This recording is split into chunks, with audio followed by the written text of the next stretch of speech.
এরা কেউ কেউ এখন স্লোগান দিচ্ছে স্বৈরাচার গেছে দিল্লিতে, রাজাকার যাবে পিন্ডিতে। স্বৈরাচারকে পুনর্বাসনের চেষ্টায় আপনারা আছেন। আমাদের কাছে হাজার হাজার ডকুমেন্ট আছে। টাকা নিয়ে কারে কারে ইন্ডিয়ায় পাচার করছেন, কারে কারে কোথায় কার কার বাড়িতে আশ্রয় ছিল, সব তালিকা প্রকাশ করে দেব। আপনাদের দলে যে পরিমাণ রাজাকার আশ্রয় দিয়েছেন, প্রেসিডেন্ট প্রধানমন্ত্রী থেকে শুরু করে বাকি অর্ধেক পিন্ডি যাওয়ার প্রস্তুতি নেন।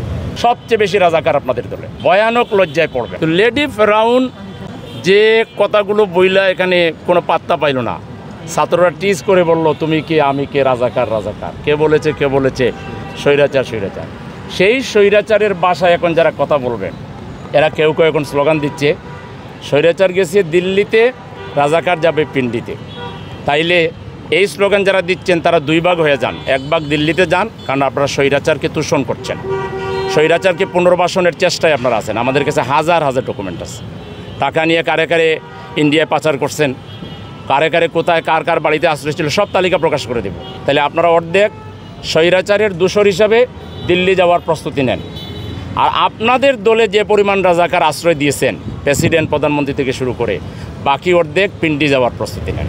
আর এই স্লোগান দিয়ে বাংলাদেশে থাকার, রাজনীতি করার ন্যূনতম কোনো অধিকার আপনাদের নাই।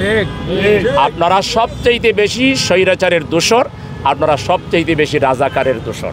আপনারা রাজাকার লালনের ফ্যাক্টরি। আপনারা রাজাকার আপনাদের পদে পদে, আপনাদের প্রেজেন্ট লিডারদের তালিকা দিতে পারবো যাদের বাপ রাজাকার ছিল, শান্তি কমিটির লিডার ছিল। লজ্জা লাগে না? চেহারায় আয়নায় নিজের চেহারা দেখেন না কেন? শেষ হয়ে যাবেন। হাসিনা যত সময় লাগছে, ওর 10 ভাগের 1 ভাগ টাইম পাইবেন না, 20 ভাগের 1 ভাগ টাইমও পাইবেন না।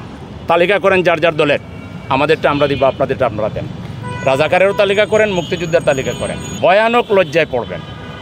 সবচেয়ে বেশি রাজাকার আপনাদের দলে, আর মুক্তিযোদ্ধা অনেক বেশি আমাদের সাথে আছে।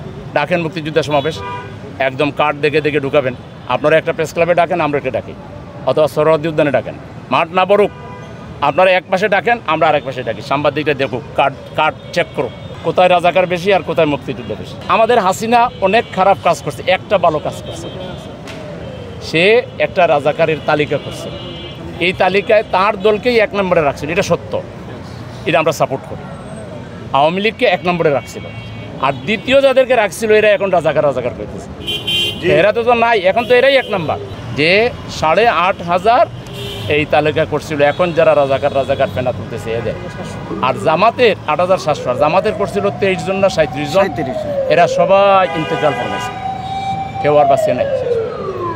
তাদের তালিকা অনুযায়ী আদৌ এরা রাজাকার কিনা আমরা সেটাও জানি না। তো তারা যে তালিকা করছিল, এই তালিকা ধরে দেখলাম যে এরা কেউ দুনিয়া নাই। সুতরাং আমরা সবাইকে আহ্বান জানাই, আসুন আমরা রিউমার থেকে বেঁচে থাকি। বস্তা রাজনীতি বাদ দিয়ে আসেন, মানুষের পাশে দাঁড়ান। কিছু দাঁড়াইছেন আমরা দেখছি, আরও দাঁড়ান। নিজের কথা নিজে কন, দলকে নিয়ন্ত্রণ করেন চাঁদাবাজির হাত থেকে।